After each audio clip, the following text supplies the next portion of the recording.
بسم اللہ الرحمن الرحیم۔ السلام علیکم، میں ہوں شکیر ملک۔ پاکستان میں تخریب کاری اور دہشت گردی کے لیے لوگوں کو اکسانے والوں کے خلاف منظم کارروائی تو شروع ہو چکی ہے۔ بھگوڑا عادل راجہ گرفتار ہونے کے بعد رہا تو ہو چکا ہے، لیکن وہ ایک مستقل شکنجے میں آ چکا ہے اور خطرناک کارروائی اس کا پیچھا کر رہی ہے۔ اور اس کے ساتھ ساتھ اور کون ہے جو اس لسٹ میں ہے جن کے خلاف ابھی کارروائی ہوگی؟ پاکستان میں تو چل رہا ہے، پاکستان کے باہر کی بات کر رہا ہوں۔ اور اس کے ساتھ جناب سپریم کورٹ میں گیم پلٹ گئی ہے۔ یہ دو معاملات پہ آپ کے ساتھ بات کرنی ہے۔ سب سے پہلے بات اسی پہ کریں گے، یہ جو دہشت گردی پہ معاملہ چل رہا تھا نا، دہشت گردی جنہوں نے کروائی 9 مئی کا واقعہ اور اس سے ریلیٹڈ بہت ساری چیزیں، فوج میں بغاوت والا معاملہ کہ جی بغاوت ہو گئی، ہونی ہے، ہو رہی ہے، تو یہ سارا میٹر تھا کیا، اور عادل راجہ کو گرفتار کیوں کیا گیا اور چھوڑ کیوں دیا گیا اور کس نے گرفتار کیا؟ عادل راجہ یہ برطانوی پولیس نے اس بات کی تصدیق کر دی ہے کہ عادل راجہ کو پاکستان کی جو ایک شکایت تھی اس پر ان کا جو کاؤنٹر ٹیررزم ڈپارٹمنٹ ہے انہوں نے گرفتار کیا، یعنی کہ دہشت گردی کے خلاف جو کام کرنے والا ان کا ادارہ ہے، دہشت گردی کے تدارک کے لیے ان کی طرف سے گرفتار کیا گیا ہے۔ عادل راجہ پر الزام یہ ہے کہ اس بندے نے برطانوی سرزمین پر بیٹھ کر پاکستان میں دہشت گردی کو پروموٹ کیا، یعنی کہ لوگوں کو دہشت گردی پر اکسایا ہے، پاکستان میں افراتفری کی صورتحال پیدا کرنے کے لیے لوگوں کو اکسایا ہے، یہاں پہ لوگوں کو جو ہے وہ حکومت اور فوج کے خلاف بھڑکانے کی کوشش کی ہے۔ تو لہٰذا ان کو گرفتار کیا گیا تھا، کوئی 7-8 گھنٹے انٹیروگیٹ کرنے کے بعد ان کو چھوڑ دیا گیا ہے، لیکن یہ برطانیہ سے باہر کہیں نہیں جا سکتے۔ وہاں پہ پروسیس کچھ اس طرح سے ہے کہ وہاں پہ اگر کوئی شکایت آتی ہے تو اس پر جو ہے ایویڈنس کلیکٹ کیے جاتے ہیں، انویسٹیگیشن سٹارٹ کی جاتی ہے۔ تو اب پروسیس یہ ہے، قانونی طور پہ یہ ہے کہ عادل راجہ جو ہیں وہ وہاں پہ جیل میں یا تھانے میں یا حوالات میں نہیں ہیں، اپنے گھر میں تو موجود ہیں، لیکن ایک طرح سے آپ یہ کہیں کہ وہ اس پریمسز سے یا اس حدود سے، برطانیہ کی حدود سے باہر نہیں جا سکیں گے، وہیں پہ رہیں گے، اور ان کے خلاف جو ایویڈنس ہے وہ کلیکٹ کیے جا رہے ہیں۔ ان کی جو ڈیوائسز ہیں، یعنی کہ ان کا لیپ ٹاپ وغیرہ، موبائل وغیرہ جو ہے وہاں سے چیزیں حاصل کر لی گئی ہیں، ان کے وی لاگس کا ڈیٹا جو ہے وہ متعلقہ جو اتھارٹیز ہیں کاؤنٹر ٹیررزم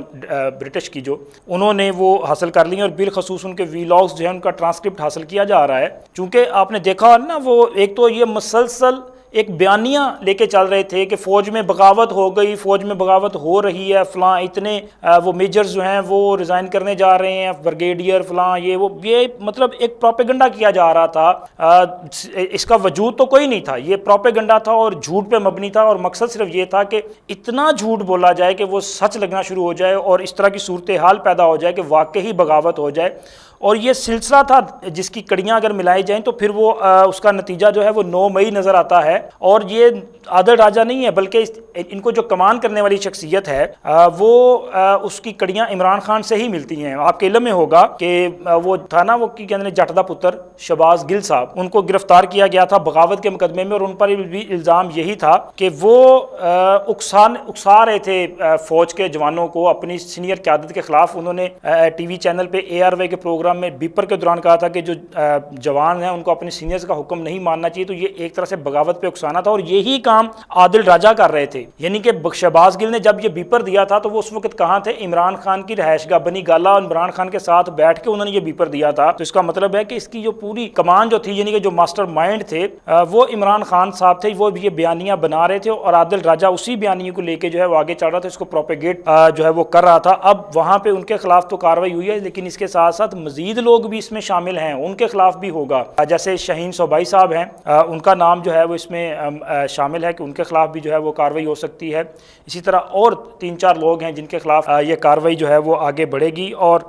پاکستان میں جو لوگ موجود ہیں ان کے خلاف بھی کارروائی ہو رہی ہے۔ اگر میں نے پہلے بھی اپنے ویلاگز میں بتایا تھا کہ اگر گھر کے لوگوں کو نہیں چھوڑا گیا، وہ لوگ جو یعنی کہ فوج میں موجود تھے، حاضر سروس تھے، اگر ان کے خلاف کارروائی ہو رہی ہے تو پھر جو فوج میں نہیں ہے ان کے خلاف کیوں کارروائی نہیں ہوگی؟ وہ کوئی زیادہ لاڈلے ہیں کہ ان کو چھوڑ دیا جائے گا؟ تو ان کے خلاف بھی کارروائی جو ہے وہ ہوگی، اور وہ لوگ بھی جو ہے وہ سارے کے سارے اب دھر لیے جائیں گے۔ اور پاکستان میں جو بغاوت کا کھیل کھیل رہے تھے نا، جو اس طرح کا پروپیگنڈا کر رہے تھے، وہ تو ان کی ساری سازشیں ناکام ہو گئی ہیں، اور یہ واضح ہو چکا ہے کہ ان کے ماسٹر مائنڈ اور سہولت کار، اس کا مطلب یہ ہے کہ عمران خان صاحب اور ان کے وہ باقی لوگ، وہ سارے کے سارے جو ہیں وہ بچ نہیں پائیں گے۔ اور دوسری جناب آپ بات کریں گے، سپریم کورٹ میں گیم پلٹ چکی ہے۔ سپریم کورٹ میں پچھلے چند ماہ سے گروپس نظر آ رہے ہیں۔ ایک چیف جسٹس صاحب کا گروپس ہے جسے ہم خیال ججز کا گروپس کہا جاتا ہے، اور دوسرا ہے آنے والے جو چیف جسٹس ہیں جسٹس فائز عیسیٰ صاحب کے ساتھ ان کو